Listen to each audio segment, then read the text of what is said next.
Judiciary में, press में, सेना में, हर संस्था में आरएसएस अपने लोगों को डाल रहा है।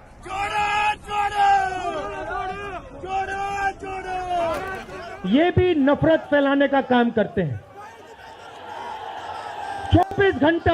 24 घंटा हिंदू मुस्लिम। नमस्कार, मैं रवीश कुमार। हम आए हैं भारत जोड़ो यात्रा कवर करने के लिए, लेकिन मैं बहुत कम समय के लिए इस यात्रा से का कवर कर पाया हूं। 1-1.5 घंटे का ही वक्त बिता पाया, तो समझने का दावा नहीं कर सकता कि मैंने बहुत गहराई से देखा। लेकिन आने से पहले मैंने एक कवरेज क्लास जो कमेंट्री करता है अखबारों में, उनके लेख जरूर पढ़े और देखा कि यात्रा को किस तरह से खारिज किया जा रहा है। इस कवरेज क्लास ने लिखा तो इस तरह से कि यात्रा बहुत महत्वपूर्ण है, लेकिन भीतर जो लिखा उससे लगा कि यात्रा बहुत मामूली है। तो कमेंटेटर क्लास क्या यात्रा के भीतर उठाए जा रहे सवालों को महत्व दे रहा है? बेरोजगारी, मीडिया के अधिग्रहण या उसके स्वामित्व के सवालों को इसके चुप्पी के सवालों पर बहस कर रहा है? नहीं कर रहा है, वो इनसे बच रहा है। बीजेपी जो कांग्रेस मुक्त भारत का नारा दे रही थी, उसे भी शक था कि राहुल गांधी इस यात्रा को पूरी नहीं कर पाएंगे, लेकिन 150 दिनों की ये यात्रा है। राहुल गांधी 115 दिनों की यात्रा पूरी कर चुके हैं। तो एक तरह से हम इस यात्रा में थोड़ी देर के लिए शामिल होकर इसके तमाम पहलुओं पर हम ध्यान देने की कोशिश करेंगे और अपनी टिप्पणी पेश करेंगे। आप देख रहे हैं हमारा YouTube channel Ravish Kumar official. Subscribe कीजिए, ज्वाइन कीजिए। हमारा चैनल फेसबुक पर भी मौजूद है।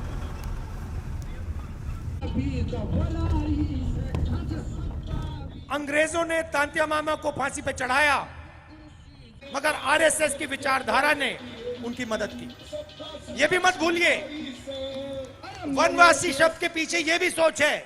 और ये सिर्फ तांत्या मामा जी के साथ नहीं किया गया, ये बिरसा मुंडा जी के साथ भी किया गया। इन दोनों महापुरुषों ने आदिवासियों की लड़ाई लड़ी, अंग्रेजों से लड़ाई लड़ी। भाइयों बहनों, लक्ष्य एक है, संविधान को खत्म करना। उस जीवित आवाज का गला घोटना, यह काम आरएसएस कर रही है। और यह काम कांग्रेस पार्टी और हिंदुस्तान की जनता उनको कभी नहीं करने देगी, कभी नहीं करने देंगे।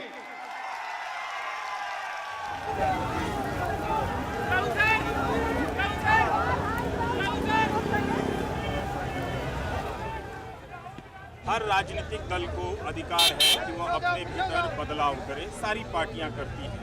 मगर कवरेज क्लास ने, जिससे बहुत आसानी से जिसने बीजेपी के भीतर नई बीजेपी देख लिया, उसने कांग्रेस के भीतर नई कांग्रेस नहीं देखा। क्या इस यात्रा से कांग्रेस के भीतर कोई नई कांग्रेस बन रही है? अब तक यही दिखा कि कांग्रेस के भीतर एक ऐसा तबका है जो बीजेपी में जाने के लिए तैयार है। ऐसा लगता है कि कांग्रेस को कांग्रेस नहीं चला रही है, मोदी चला रहे हैं या शाह चला रहे हैं या जाट एजेंसियों के दम पर उसे चलाया जा रहा है। उसकी पार्टी कई बार टूटती चली गई है। और इसी संदर्भ में जब आज़ाद पार्टी जो जम्मू कश्मीर में गुलाम नबी आज़ाद ने बनाई, उसके कार्यकर्ता जब लौट कर आए, तो जयराम रमेश ने उसे प्रेस कॉन्फ्रेंस में मेंशन किया है। हम ये बताना चाहते हैं कि क्या कांग्रेस के भीतर कोई वैचारिक प्रतिबद्धता आ रही है इस यात्रा से? क्या नए किस्म का आत्मबल विकसित हो रहा है, या फिर इस यात्रा से उत्साहित होकर कांग्रेस कहीं ज़्यादा उस अहंकार या फिर एक तरह से फिर से जड़ों से जुड़ने के क्रम में एक तरह से और दूरी बनाती चली जा रही है? ये सब देखना पड़ेगा कि कई बार राजनीतिक कार्यक्रमों की सफलता के उत्साह में बहुत सारी चीज़ें राजनीतिक दल के लोग, नेता गवा देते हैं। पर इस यात्रा की एक अच्छी बात रही, जिस पर कमेंटेटर क्लास ने, कवरेज क्लास ने नोट नहीं किया, जब राहुल गांधी अटल बिहारी वाजपेयी की समाधि पर गए। दरअसल वहां जाना एक बड़ा राजनीतिक संदेश था, लेकिन किसी ने नोट नहीं किया, क्योंकि तब फिर राहुल गांधी की तारीफ करनी पड़ती। इसलिए ज़्यादा आसान है कि 2024 के नतीजों से जोड़ देना और इस यात्रा को खारिज कर देना। मेरी राय में यहाँ पर राहुल गांधी ने एक गलती कर दी। उन्हें लाल कृष्ण आडवाणी के पास जाना चाहिए था, उनसे कहना चाहिए था कि आपने भी एक रथ यात्रा निकाली थी जिसकी प्रतिक्रिया में देश भर में हिंसा हुई और क्या क्या हुआ वो देश के सामने उसका पूरा इतिहास है। हमने एक यात्रा निकाली है, भारत जोड़ो यात्रा, क्या आप उसमें आना चाहेंगे? उनसे संवाद करते। राहुल गांधी को लाल कृष्ण आडवाणी के पास जाना चाहिए था, उन्हें पत्र लिखना चाहिए था, पर यह भी एक संकेत तो है कि वो अपने विरोधी दल के नेता अटल बिहारी वाजपेयी की समाधि पर जाते हैं, जिन्हें नेहरू युग के नेताओं के रूप में भी देखा जाता रहा है। और बीजेपी की तरफ से, संघ की तरफ से, आईटी सेल की तरफ से नेहरू पर काफ़ी हमले होते हैं। ये आलोचना भी वाजिब है कि 8 साल तक कांग्रेस नेहरू पर हो रहे हमले का बचाव नहीं कर सकी।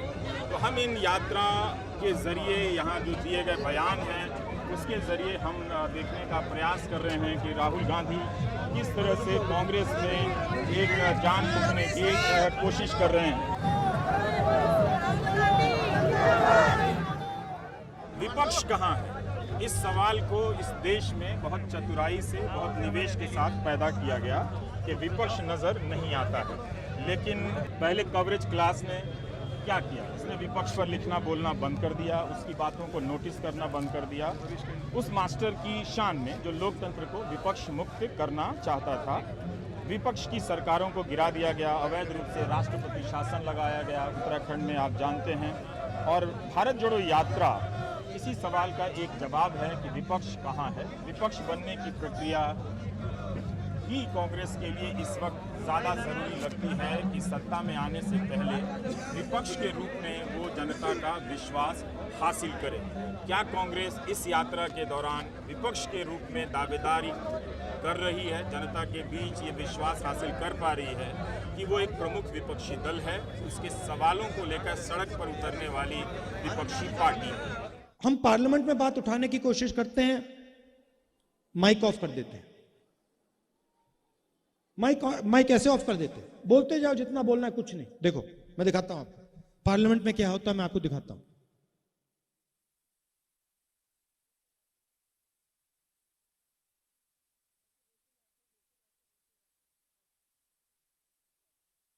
तो अब पार्लियामेंट का रास्ता बंद कर दिया। जो भी उसमें भैया जो भी बोलो, जो भी बोलना है, जितना भी बोलो, मजे ले लो। देखो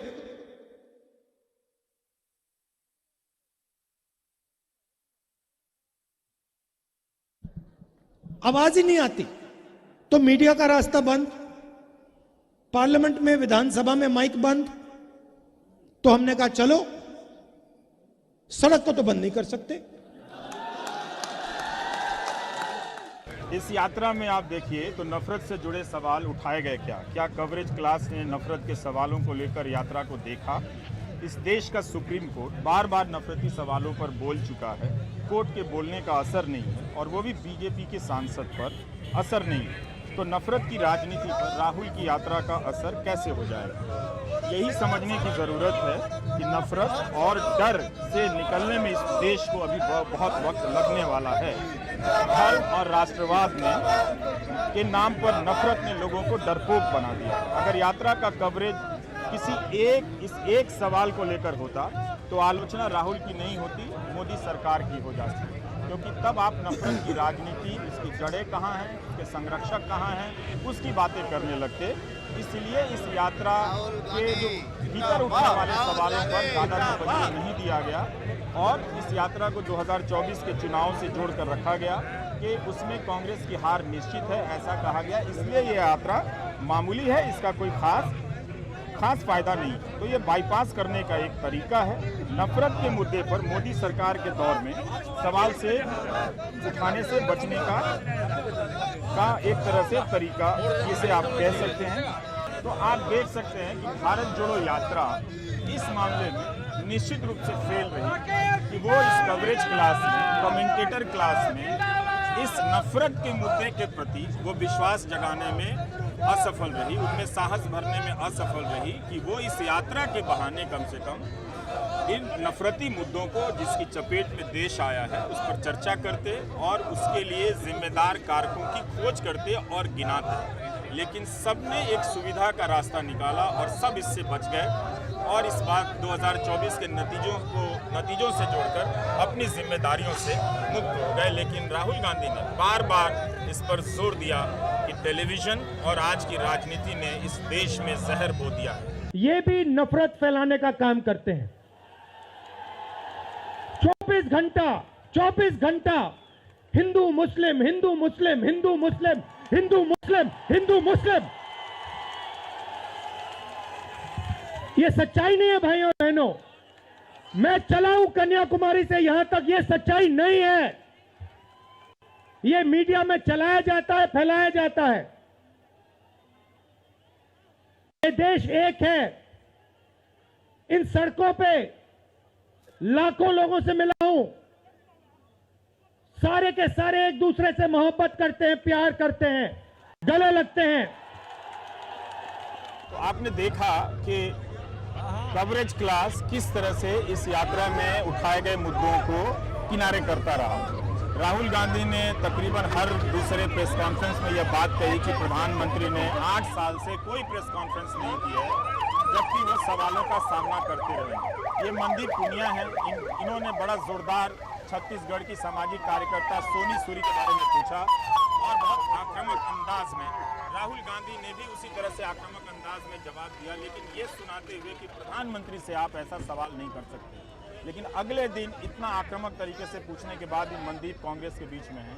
आपको लगा कि कांग्रेस के कार्यकर्ता आपसे बहुत नाराज हैं, इस तरह से आपने क्यों पूछा?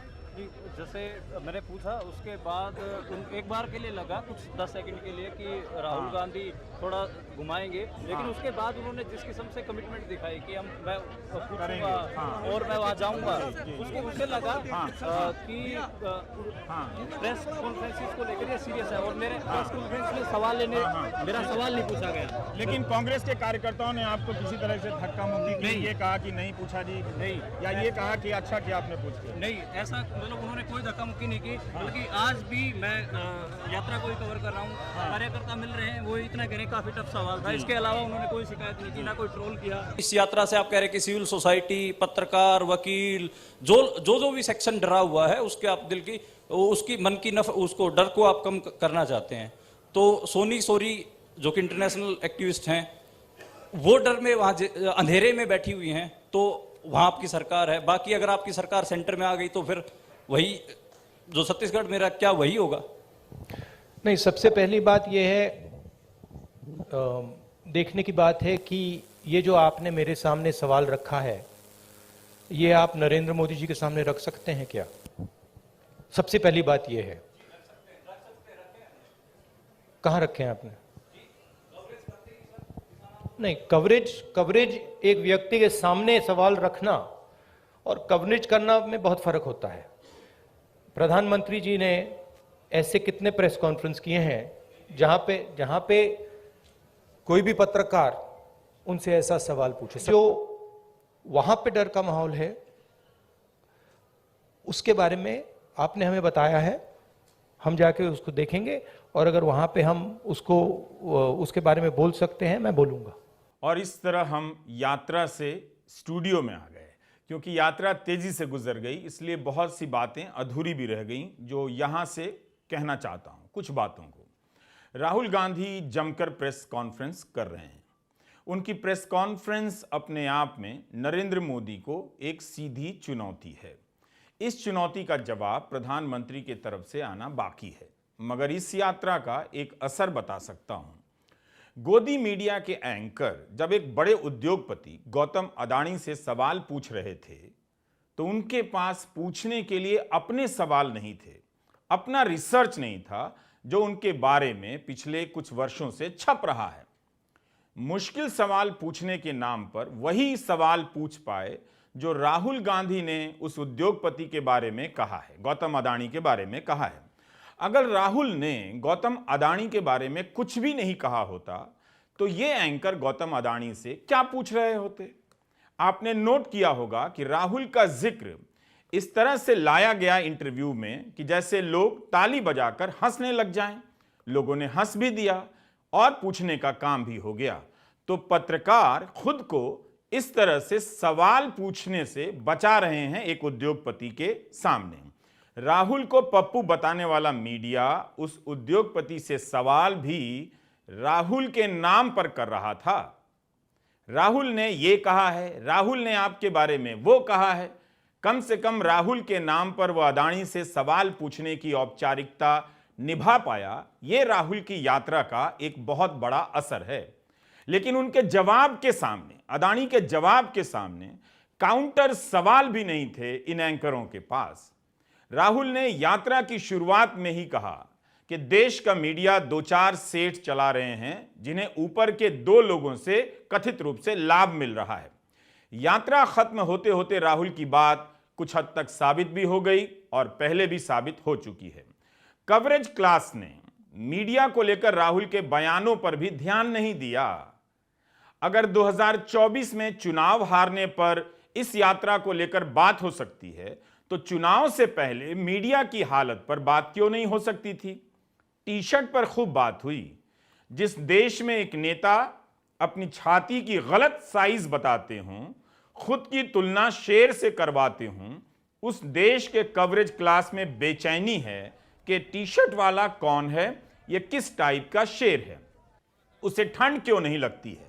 इस यात्रा के बाद भी कांग्रेस बिखरती रहेगी, हारती रहेगी। कोई भी यात्रा जीत की गारंटी लेकर नहीं आ सकती, मगर 150 दिनों तक पैदल चलना राजनीति में यकीन की गारंटी तो है ही। यही वो रास्ता है या यात्रा है जिससे एक राजनीतिक दल के रूप में कांग्रेस अपने बचे खुचे नेताओं और कार्यकर्ताओं में जान भर सकती है और खड़ी हो सकती है। राहुल गांधी ने इतना तो कर ही दिया है कि कांग्रेसी नेताओं और कार्यकर्ताओं के जूते बदलवा दिए हैं। उनके जूते नए हो गए हैं, सब चलने फिरने वाले जूते पहनने लगे हैं ताकि तेज चलते हुए राहुल के साथ वे कदम मिला सकें। यह यात्रा बीजेपी को भी तेज चलाएगी। राजनीति कभी सुस्त नहीं होनी चाहिए, चलती रहनी चाहिए। नमस्कार, मैं रवीश कुमार।